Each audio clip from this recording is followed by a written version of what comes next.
Fala, gente bonita! Vamos seguindo com o nosso curso maroto de redação para o Enem para você ficar 100% na manha e seguro para arrasar na sua prova e no seu texto. Sou o professor Valdir Imbróis e hoje eu estarei com vocês discutindo pobreza e desigualdades. Um assunto extremamente pertinente, não só porque é um assunto com potencial para ser cobrado enquanto tema, mas também porque é extremamente relevante para poder pensar o Brasil como um todo e, por consequência, pensar a diversidade de temas possíveis que podem vir a aparecer na sua prova. Bom, respira fundo aí então, porque nós vamos refletir um pouquinho sobre como o Brasil, por que o Brasil tem tanta desigualdade, e nós vamos trazer alguns exemplos interessantes para poder pensar por dentro a pobreza, a miséria, a desigualdade em solo nacional.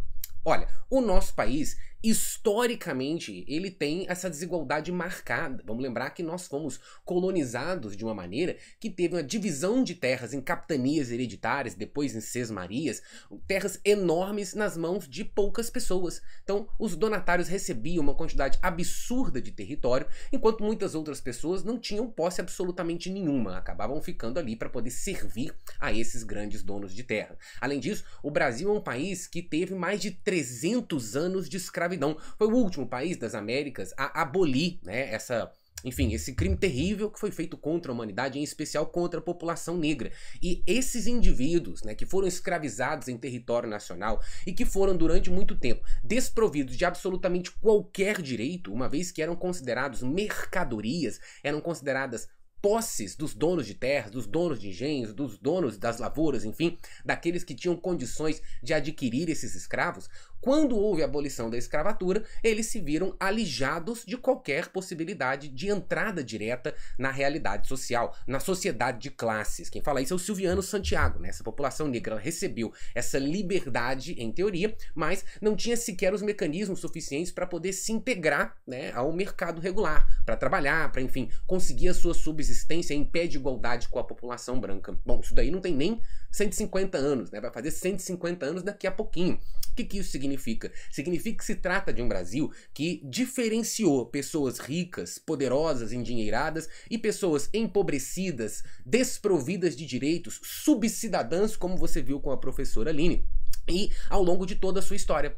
Hoje, a gente continua vivenciando essa realidade e, muito embora haja tentativas, mecanismos, meios para tentar resolver esse problema, ainda estamos muito distantes de ter algum tipo de justiça social efetiva, fazendo, portanto, com que em nosso país nós tenhamos várias pessoas privadas de direitos básicos e fundamentais, enquanto nós temos cada vez mais bilionários em solo nacional e cada vez mais desigualdade. A imagem que você vê aqui em cima de mim é uma imagem clássica, Os professores de geografia adoram, que contrapõe, um condomínio que tem aí varandinhas com piscina, etc, etc, e do outro lado um aglomerado urbano subnormal ou uma favela. Então, trata-se de duas realidades que estão lado a lado, e isso acontece em diversas cidades brasileiras, e que deflagra justamente essa desigualdade que é tão forte em solo nacional.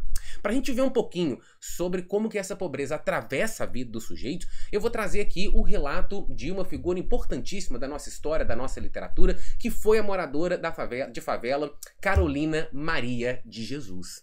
Carolina Maria de Jesus nasce em 1917, ela tem uma infância pobre em Minas Gerais, o meu estado. Ela nasce na cidade de Sacramento, pode estudar muito pouco ao longo da sua vida, porque não havia ensino público para todos no período em que ela era criança e, enfim, ela não conseguia, sua família não tinha como pagar pelo ensino privado na sua cidade. A gente tem uma benfeitora, que paga por 2 anos de estudo para Carolina Maria de Jesus e é a única coisa que ela consegue, cursar em termos de educação básica ao longo da sua vida.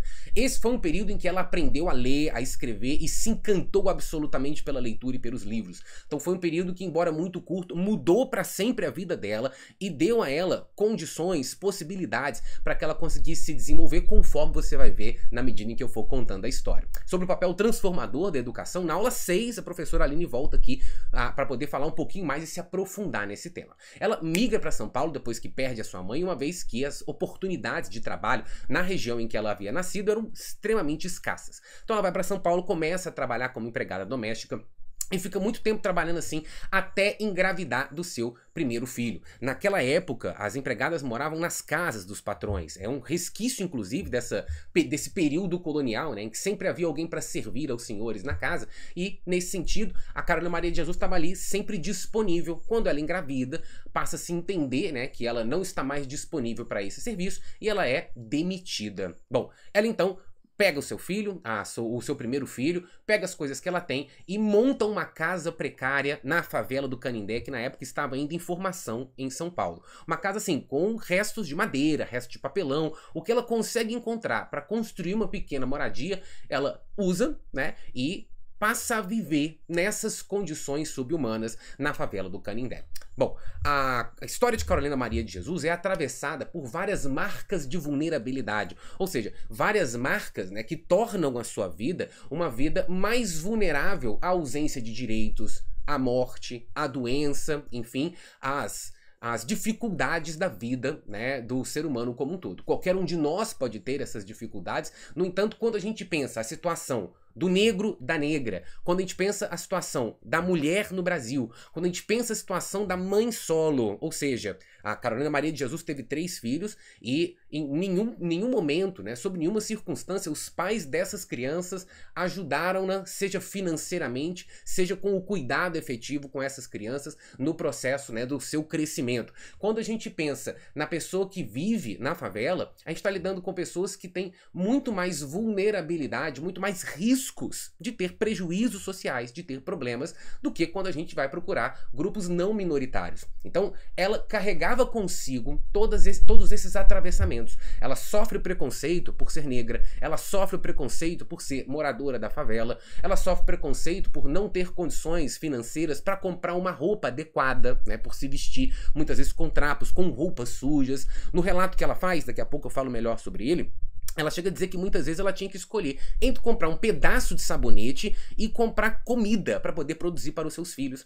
Então, constrói-se um cenário em que a vida dela é cada vez mais difícil. Então, ela busca a sua subsistência, ela busca o pão de cada dia para si e para os seus 3 filhos, por meio da coleta de materiais recicláveis. Então ela cata material reciclável todos os dias, tudo que era possível, né, para ela poder ganhar algum dinheirinho, e isso era extremamente incerto. Afinal de contas, em um dia ela poderia encontrar um conjunto um pouquinho maior de materiais recicláveis e conseguir com aquilo, né, comprar uma comida mais decente, comprar uma alimentação mais robusta, comprar um tênis que a filha estava precisando, comprar alguma coisa que fosse uma necessidade premente, mas em outros dias ela podia conseguir muito menos. Ela, inclusive, coloca no seu diário, escreve no seu diário, que os dias em que ela mais ficava triste eram os dias de chuva, porque quando estava chovendo ela não conseguia sair para trabalhar, e isso significava não ter comida na mesa, isso significava não ter recursos para poder botar a alimentação para si e para os seus rebentos. Tá? Essa situação de moradia na favela era extremamente precária por diversas razões, porque a casa dela, né, construída de maneira extremamente improvisada, não tinha proteção contra a chuva, contra o frio, porque não tinha tranca na porta e as pessoas podiam entrar e sair a qualquer momento, porque ela não tinha acesso a saneamento básico, água encanada. A primeira coisa que Carolina fazia todos os dias de manhã é descer até a entrada da favela e encher um galão de água numa bica para poder subir com ela e usar essa água para tudo, para cozinhar os seus alimentos, para poder lavar as roupas, enfim. Ela dependia, né, de uma movimentação, dependia de um trabalho muito maior para conseguir elementos que nós temos na nossa casa quando a gente abre a nossa torneira. Tá? Quando a gente, enfim, eu preciso me preocupar na forma como eu vou depositar os meus excrementos, né? A gente dá descarga, graças a Deus, temos o sistema sanitário, né? Então a gente está lidando com um contexto de precarização da vida, um contexto em que cada passo a ser dado é muito mais difícil em decorrência da quantidade enorme de limitações e do trabalho a mais que se tem que ter para conseguir o básico. Bom, um elemento, né, um evento muito importante que aparece no livro, eu poderia citar vários deles, mas um evento muito importante que acontece é o surto de esquistossomose, né? Como ela chama no livro, né? A doença do caramujo. A esquistossomose estava presente justamente no reservatório de água em que as pessoas da favela do Canindé utilizavam para poder, enfim, coletar água para beber, para tomar banho e o que quer que seja. E a prefeitura da cidade avisa os moradores com um carro de som, olha só, tá tendo surto de esquistossomose. Só que ela, né, coloca no seu diário, poxa, a prefeitura veio aqui e avisou. Mas essa é a única água que a gente tem. Então a prefeitura não fez nada. Eu não tenho nenhuma opção. Eu preciso continuar usando essa água. A prefeitura recomenda no carro de som também que ela vá lá fazer um exame. Mas ela reflete no diário: se eu vou lá fazer um exame e eu tiver essa doença, eu não tenho dinheiro para comprar os remédios. Assim sendo, né, não vou fazer exame nenhum. Então veja, é um cenário que deflagra a ausência do saneamento básico, a ausência de um recurso fundamental para a dignidade, para a sobrevivência do indivíduo, que é água potável, e que deflagra a ausência de atitude do poder público para resolver os problemas prementes dos moradores da favela do Canindé. Isso tudo que eu tô te contando, a gente sabe porque Carolina Maria de Jesus, apaixonada pelos livros, apaixonada pela leitura, encontrava um refrigério, né, um acalento para suas dificuldades, que era escrever sobre a sua vida. O sonho dela era ser escritora. Então ela consegue publicar o livro Quarto de Despejo no ano de 1960, que é basicamente um relato, né, um diário dos anos em que ela estava vivendo na favela do Canindé e lutando para criar seus filhos e para sobreviver com o mínimo de dignidade.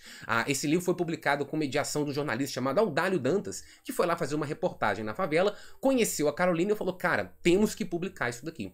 A partir da publicação do livro, a vida dela mudou por completo. Então é extraordinário, porque foi a educação, a possibilidade de leitura, a capacidade de escrever que fez com que a vida dela se transformasse radicalmente e que colocou Carolina Maria de Jesus num momento da história da nossa literatura fundamental, porque ela foi a primeira, né, moradora de favela a enunciar por dentro como que era a vida, como que era a situação daqueles que estavam na precariedade, na ausência de direitos. Duas frasezinhas do livro para a gente poder refletir mais profundamente sobre a questão da pobreza.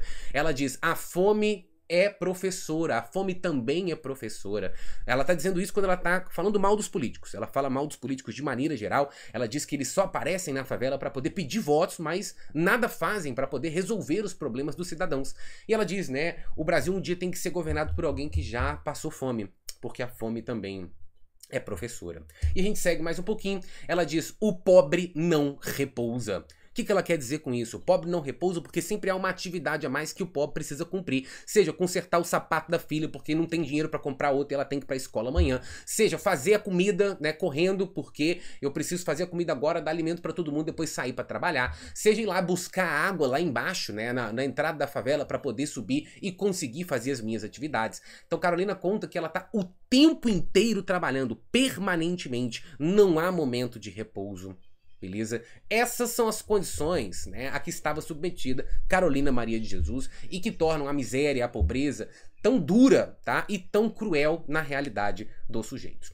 Bom, se a gente for analisar o cenário brasileiro com relação a essa desigualdade social, seria legal se a gente buscasse um conceito da geografia para a gente poder pensar isso um pouco melhor. Tem um conceito chamado índice de Gini. O que é isso?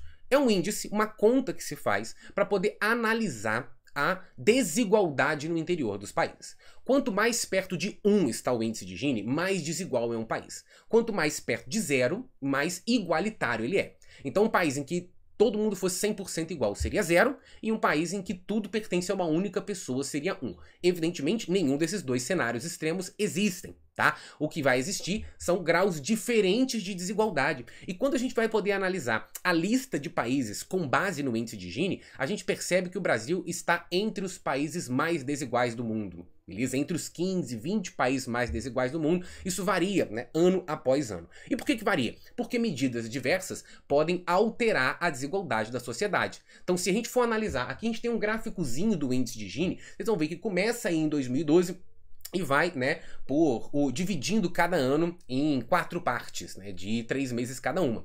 Em cada um desses momentos a gente está com índices de desigualdade que são diversos. E essa mudança se refere a uma série de fatores. A melhoria no acesso ao emprego, a melhoria no acesso à renda, a políticas de distribuição de renda, como, por exemplo, Bolsa Família ou auxílio emergencial na época da pandemia. Quando você olha aqui, esse índice está parando em 2019, tá? A gente já tem índices mais atualizados, mas não tem um gráfico prontinho de todos eles.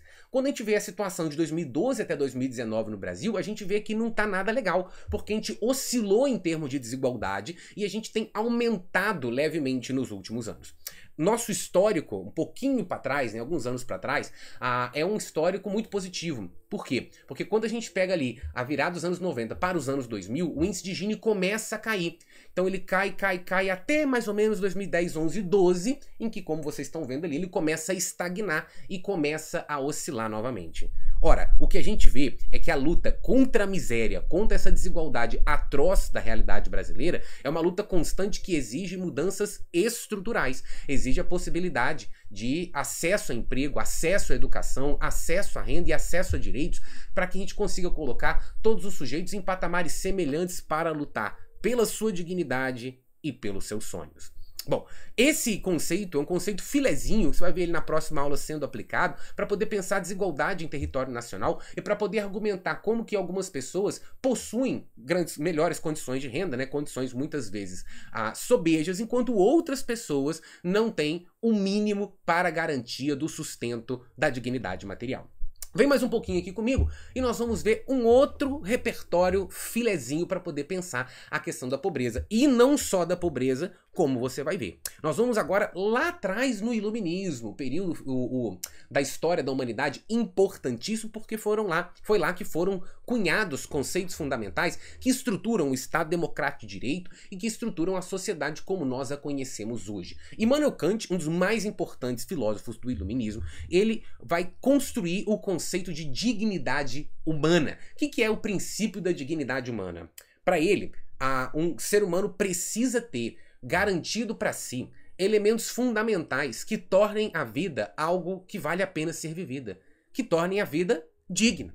Então a minha autonomia tem que ser preservada, a minha integridade tem que ser preservada. Quando a minha autonomia, a minha integridade, elas são roubadas de mim, quando eu não tenho alimento para poder sanar minha fome, quando eu não tenho água para poder, enfim, sobreviver, quando eu não tenho o acesso a condições basilares de saúde, de sobrevivência, quando eu não tenho, por exemplo, acesso ao saneamento básico, quando o meu corpo é violado, tudo isso todos esses são exemplos de ruptura, de desrespeito do princípio da dignidade humana.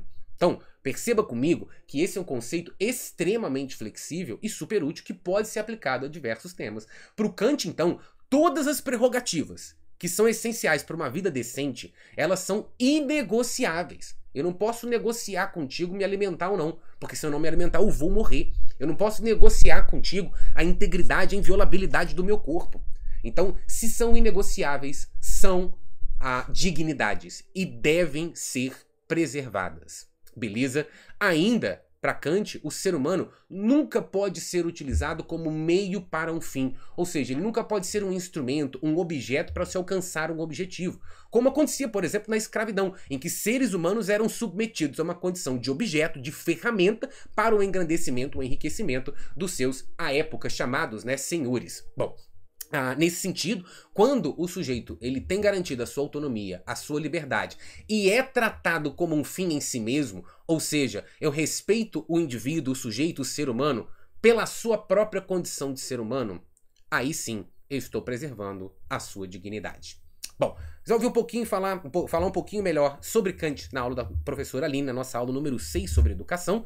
Por hora, eu encerro mais uma aulinha de leve dos bruxões da redação. A gente agradece que vocês estejam aqui com a gente. Se você não se inscreveu no canal aqui do Mago da Redação ainda, se inscreva. Se você não curtiu esse vídeo, curte aí esse vídeo. Se você não baixou o nosso e-book de Bruxões Fazendo Enem, que tem as redações, né, dos professores, na prova do Enem efetivamente, tirando 960 ou mais, corre lá no link que está na descrição desse vídeo para você baixar e vamos, que tem muita aula marota ainda para você ficar na manha. É nóis que voa, bruxão!